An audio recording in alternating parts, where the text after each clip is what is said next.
Hello, my name is Kira Lambert, and my first question is, what are the first, second, and third class levers? How does mechanical advantage change across these levers, and how does this relate to the human body?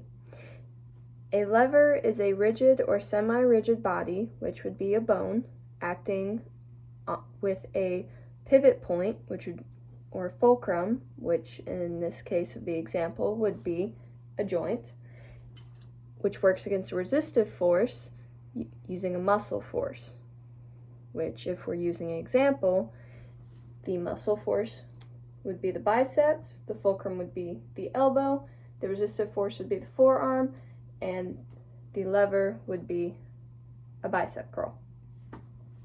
A first class lever is when the forces act on opposite sides. So the muscle force and resistive force act on opposite sides of the fulcrum. In this case, one example would be the neck flexor and neck extensor. But the neck extensor has the advantage since the resistive force, the head, would be more towards the resistive side of the system, meaning it's easier to lift the head than it is to use these than it is to just drop it. The second class lever is when they're acting on the same side, but the muscle force is longer than the resistive force, meaning it has the advantage.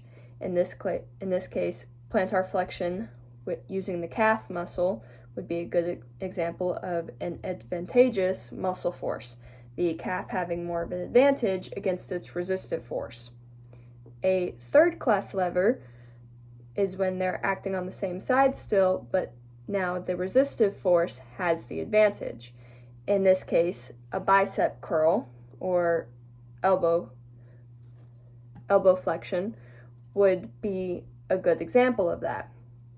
The bicep would be the muscle force, and the forearm with an added weight or possibly not an added weight to the hand would be the resistive force, with the fulcrum being the elbow joint. While the muscle force doesn't have the advantage, it can still overcome this, it just has to work harder.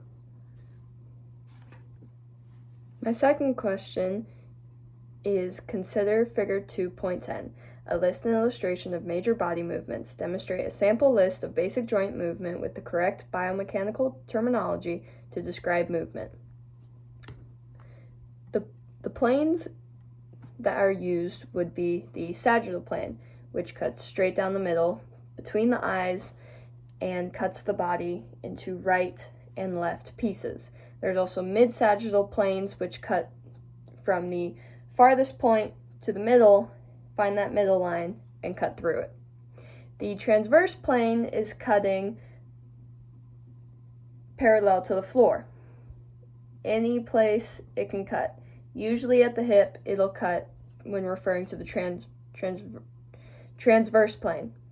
The frontal plane is cutting between the front half of the body and the back half of the body. So it would cut from the ear down, cutting you into front and back pieces. Some of the movements that would happen in the sagittal area is flexion. So flexion could be of the shoulder, which when referring to sagittal plane, flexion would be up and extension would be down. Could also be of the wrist, down and up.